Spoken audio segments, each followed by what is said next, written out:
बिस्मिल्लाहिर्रहमानिर्रहीम। आप देख रहे हैं डेली पॉजिटिव न्यूज़ और इस वक्त हम चूँकि पंडाल में मौजूद हैं। पंडाल के बाहर बड़ी हाई सिक्योरिटी दी गई है सूबाई गवर्नमेंट की जानिब से ये जो इंट्रा पार्टी इलेक्शन के लिए। इस हवाला से हमारे साथ सर खड़े हैं, सिक्योरिटी इंचार्ज हैं। सर, सबसे पहले अपना तारुफ करवाइएगा। बिस्मिल्लाहिर्रहमानिर्रहीम। मेरा नाम ज़फ़र अहमद है। मैं यहाँ पे एसपी रूलर का फ़रज़ अंजाम दे रहा हूँ और इसकी ओवरऑल सिक्योरिटी भी मेरे पास है।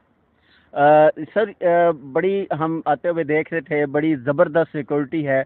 हर थोड़े से फासले पे लोग खड़े हैं सिक्योरिटी वाले, और इतनी टाइट सिक्योरिटी की क्या कोई ख़ास वजह?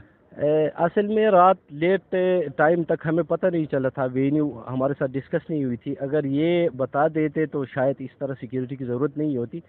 जब हमें नहीं बताया गया, ना पार्टिसिपेंट की लिस्ट हमें इशू की गई, ना गाड़ियों के नंबर और लिस्ट इशू की गई है, तो उस वजह से सिक्योरिटी हमें हाई अलर्ट इसलिए रखना पड़ा कि सबकी तलाशी लेनी पड़ती है गेट में।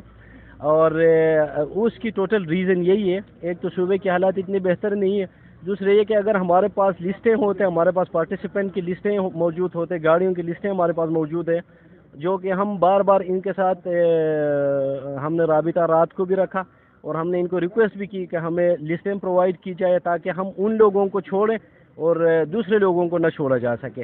लेकिन कोताही इनकी है, इन्होंने हमारे साथ उस जैसे ताउन नहीं किया और लिस्टें भी हमें प्रोवाइड नहीं की। और सर, जितनी खूबसूरत और बेहतरीन सिक्योरिटी यहाँ पर दिखने को आ रही है, किसी किस्म की कोई इनकी तरफ से शिकायत तो नहीं है पीटीआई की तरफ से? नहीं, जितने ये भाई सारे यहाँ पे हैं पीटीआई के ज़िम्मेदार लोग यहाँ पे, आप उनसे पूछ सकते हैं।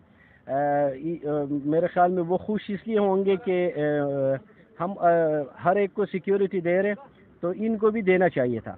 अगर ये लिस्टें हमें देते, गाड़ियों की लिस्टें देते जो कि स्पेसिफिक होती, हम उन गाड़ियों को उन लोगों को छोड़ देते। बदकिस्मती से इन्होंने इस तरह नहीं की, तो हमें सब लोगों को चेक करने के बाद वहाँ पे जो वेन्यू है वहाँ पे छोड़ सकते हैं, उसके बगैर नहीं। उसके बगैर सर, आपसे ये पूछना चाहूँगा कि इनकी इन टाइम आपको लिस्टें फराहम ना करने की वजह से क्या कोई मुश्किलात सामने आ रही हैं? मुश्किलात ये आ रहे हैं, जो पार्टिसिपेंट आते हैं उन सब से हमें पूछना पड़ता है, उन सब की गाड़ियों की तलाशी लेनी पड़ती है, और जो आ रहे हैं उनकी फ़िज़िकल तलाशी लेनी पड़ती है। शायद उस वजह से लोगों के दिलों में हमारे लिए अच्छी बातें नहीं सुनी जाएगी। तो हमारे लिए कोई इशू नहीं है, क्योंकि हमें 200 से अबव सिक्योरिटी यहाँ पे रखनी पड़ी, जिसमें लेडी कांस्टेबल, जिसमें हमारे टेक्निकल स्टाफ, जिसमें हमारे कैमरे गाड़ियाँ, जिसमें हमारे कैनाइन यूनिट और हमारे बीडीयू की यूनिट। तो उस वजह से थोड़ी बहुत हमने सिक्योरिटी ज़्यादा बढ़ा दी है। Thank you very much Zafar साहब, बहुत शुक्रिया। बड़ा ज़बरदस्त ब्रीफ किया ज़फ़र साहब ने।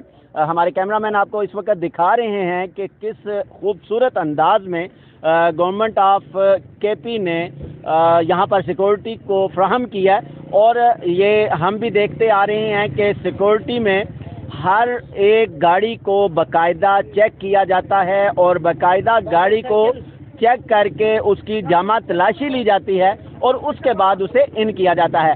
इसके अलावा आप हमारे साथ रहिएगा, इंशाल्लाह हम आपको मज़ीद रिपोर्ट करेंगे।